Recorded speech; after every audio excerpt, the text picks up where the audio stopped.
வணக்கம். Red news செய்திகளுக்காக நான் பிரியா பாலகுமார். பொன்னேரி அகத்தீஸ்வரர் திருக்கோவில் பிரம்மோற்சவத்தை முன்னிட்டு சிவபெருமான் யானை வாகன வீதி உலா நடைபெற்றது. இவ்விழாவில் திரளான பக்தர்கள் பங்கேற்றனர். திருவள்ளூர் மாவட்டம் பொன்னேரியில் சுமார் 1500 ஆண்டுகள் பழமை வாய்ந்த மிகவும் பிரசித்தி பெற்ற அகத்தீஸ்வரர் கோவில் அமைந்துள்ளது. இக்கோவிலின் பங்குனி மாத பிரம்மோற்சவ பெருவிழா கடந்த வியாழனன்று கொடியேற்றத்துடன் கோலாகலமாக துவங்கி நடைபெற்று வருகிறது. இதையடுத்து 6ஆம் நாளில் யானை வாகனத்தில் எழுந்தருளிய சிவபெருமான் 4 ராஜ வீதிகளில் பவனி வந்து பக்தர்களுக்கு அருள் பாலித்தார்.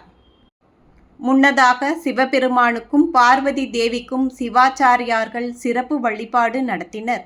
மிகவும் பிரசித்தி பெற்ற புஷ்பரத ஆராதனை காட்டப்பட்டது. இதனைத் தொடர்ந்து நகரின் ராஜ வீதிகளில் அகத்தீஸ்வர பெருமான் யானை வாகனத்தில் அம்பாளுடன் பவனி வந்து பக்தர்களுக்கு அருள் பாலித்தார்.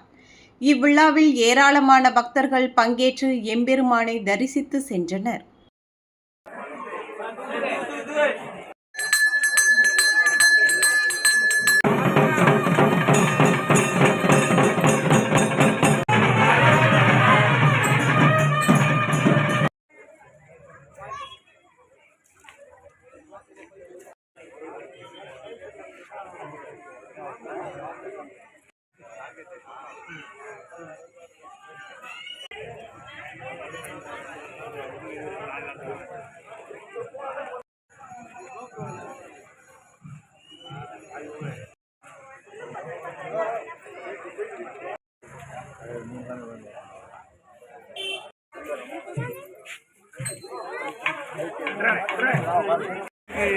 கொஞ்சம் பணம்